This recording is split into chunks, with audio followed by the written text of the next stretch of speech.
apakah hala tuju atau peranan penerangan dalam peringkat wilayah persekutuan untuk kita ni cater on the youngsters in wilayah persekutuan? So saya memang mengakui PRN yang lepas kita ada sedikit kelemahan daripada segi engagement kita dengan anak-anak muda. Sebab indoktrinasi ataupun pemikiran yang telah didoktrinkan oleh PN sebelum PRN ke-15 ni telah berlaku. Dan kalau kita ambil jangka masa PRN dengan PRU 15, it just takes you about 8 months. So untuk kita nak buat mind setting ataupun nak bawa mereka balik untuk mengundi ataupun menyokong kita ni adalah satu tugas yang amat berat dan besar. Dan apabila berlaku PRN, so kita ada masalah daripada segi engagement orang muda ni bukan disebabkan jentera, tapi sebabkan mainan social media yang mana kita rata-rata memang ada kelemahan di situ. And we have to admit, sebagai orang muda, saya sebagai kepimpinan muda, Dato' Razak kepimpinan muda, Razak kepimpinan muda, kita tahu apa yang pihak ataupun orang-orang muda perlukan. So berbalik kepada soalan tadi, jawapannya mudah. Jawapannya kita yang ada dalam bilik ini dan kita yang berada dalam kepimpinan muda, terutamanya puteri dan juga pemuda itu sendiri, kita kena lebih banyak turun ke bawah. Sebab masa PRN yang lepas, kita tak mampu dan kita kurang buat engagement dengan orang muda kerana kita banyak berpolitik di peringkat bahagian. Sebab kalau kita lihat pasca pemilihan, tadi cerita pasca PRU, tapi bila pasca pemilihan, kita baru menempuh pemilihan pada bulan 3. Okey, bulan 8 kita ada PRN. So kita dah ada tempoh 4-5 bulan. So alignment kita daripada segi pemilihan ni masih lagi belum reda. So bila belum reda, so puteri ada isu dengan kepimpinan, ada yang bertanding, pemuda lagi lah berantakan, bergaduh. Ini semua menjadi rentetan dengan kita punya engagement dengan orang muda kurang. Wanita saya rasa tak nampak sangat. Yang lagi satu bahagian lah. Bahagian ni lagi lah banyak dia punya politik dan pertarungan persaingan masa zaman pemilihan yang lepas. So 5 bulan ataupun 6 bulan selepas pasca pemilihan, kita lebih berpolitik.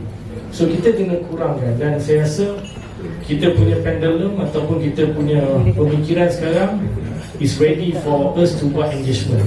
Pasal tu bila orang kata masa PRN yang lepas, I agree that we only get around 25 to 30% pengundi UMNO yang mengundi kita, the transferable votes from Barisan Nasional untuk PH. Kita tak dapat hampir 60-70% lebih. Kita cuba dapat dalam 30-35. Balik pada PRN atau PRK di Pulai dan Simpang Jeram, kita nampak dia ada momentum meningkat. Dan momentum meningkat ni bila kita turun dan kita buat engagement. Dan satu benda yang saya nak maklumkan pada sahabat-sahabat, di Simpang Jeram bila saya turun masa PRK, there's a very good approach yang mana kita turun ke setiap cawangan, kita berjumpa dengan semua ahli akademik, kita maklumkan pada mereka kenapa kita memilih kerajaan PH, kenapa kita menjadi sebahagian daripada kerajaan, kenapa kita perlu menjadi kerajaan. So bila kita buat penerangan, sesi-sesi penerangan ni, mereka mula menyedari dan mula menerima tentang hubungan kita dengan kerajaan PH dan terutamanya dengan GMP. So apabila kita lihat daripada keputusan PRK Pulai dan PRK Simpang Jeram, kita nampak there's a tendency untuk kita meningkat, dan insyaAllah Allah Ta'ala bagi kita satu tempoh yang begitu kondusif and ample. Dalam tempoh 4 tahun, insyaAllah kita cuba turun seberapa banyak mungkin di bawah.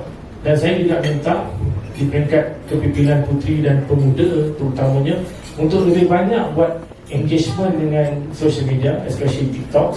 Boleh jadi TikTokers untuk kita counter tentang isu-isu yang berkaitan tentang kepimpinan UMNO, terutamanya presiden kita dan juga dasar-dasar parti yang kita bawa untuk kita terangkan.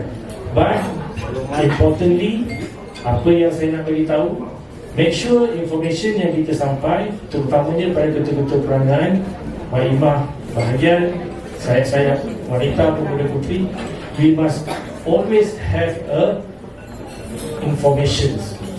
vital information untuk kita counter. Sebab bila kita tak counter dengan information yang kita ada, dia akan jadi masalah. InsyaAllah kita akan perbanyakkan, dan Alhamdulillah saya rasa di peringkat perangan UMNO wilayah kita dah start mula, dan saya pernah turun ke Ceras, saya maklumkan apa juga pandangan saya, dan hari ini dengan Putri, it's a very good initiative. This is kita punya orang kata apa, permulaan, kita punya kickstart untuk kita nak buat banyak sesi perangan. Dan saya percaya dengan Dato' Razlan lepas ni lagi banyak engagement, terutamanya dengan orang-orang muda, dan daripada situ kita akan lihat momentum, insyaAllah. Okay.